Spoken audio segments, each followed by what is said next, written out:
সুষমা শিলা অতিশীর পরে চতুর্থ মহিলা মুখ্যমন্ত্রী পেল দিল্লি। রাজধানীর মসনদে প্রথমবারের বিজেপি বিধায়ক রেখা গুপ্ত। রামলীলা ময়দানে মুখ্যমন্ত্রী হিসেবে শপথ গ্রহণ রেখা গুপ্তর। শপথের আগে পুজো দিলেন হনুমান মন্দিরে। নয়াদিল্লির ছবি আপনারা দেখতে পাচ্ছেন।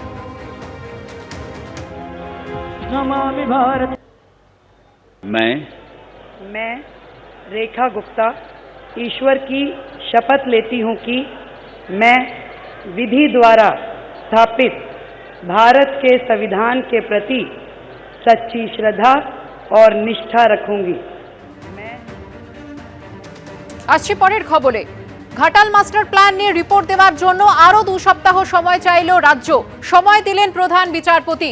কি জানালো আদালত, বিস্তারিত জানতে কথা বলে নেব আমাদের প্রতিনিধি সৌভিক মজুমদারের সঙ্গে। সৌভিক, দেখো, এর আগে কলকাতা হাইকোর্টের মাননীয় প্রধান বিচারপতির তরফ থেকে এই রিপোর্ট জমা দেওয়ার জন্য 6 সপ্তাহ বা 2.5 মাস সময় দেওয়া হয়েছিল এবং তোমাকে 1.5 মাস সময় দেওয়া হয়েছিল। এবং এই সময়ের পরেও আরো যেটা রাজ্যের তরফে আজকে বলা হয়েছে যে তারা আরো 2 সপ্তাহ সময় চান, অর্থাৎ মোট 2 মাস সময় তারা চান এই মামলার ক্ষেত্রে রিপোর্ট জমা দেওয়ার জন্য।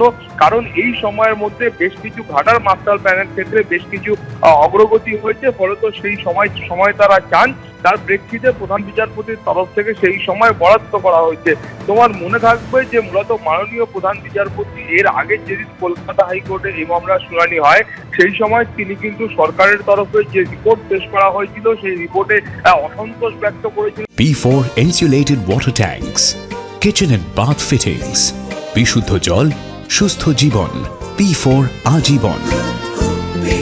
এবং তিনি বলেছিলেন যে আগামী বর্ষা আসার আগে অন্ততপক্ষে কিছু করা দরকার, কিছু শুরু করা দরকার। এবং যে রিপোর্ট সেই সময় সরকারের তরফে দেওয়া হয়েছিল সেই রিপোর্ট দেখেও তিনি কিন্তু সেই সময় অসন্তোষ ব্যক্ত করেছিলেন, যার প্রেক্ষিতে সরকারকে এখন মোট 2 মাস সময় দেওয়া হলো এই রিপোর্ট জমা দেওয়ার জন্য।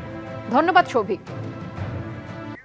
ফাল্গুনের শুরুতেই বৃষ্টি শুরু হয়েছে কলকাতায়। বিভিন্ন জায়গায় বৃষ্টি ইতিমধ্যেই শুরু হয়েছে বর্ধমান, আসানসোল, বাঁকুড়া।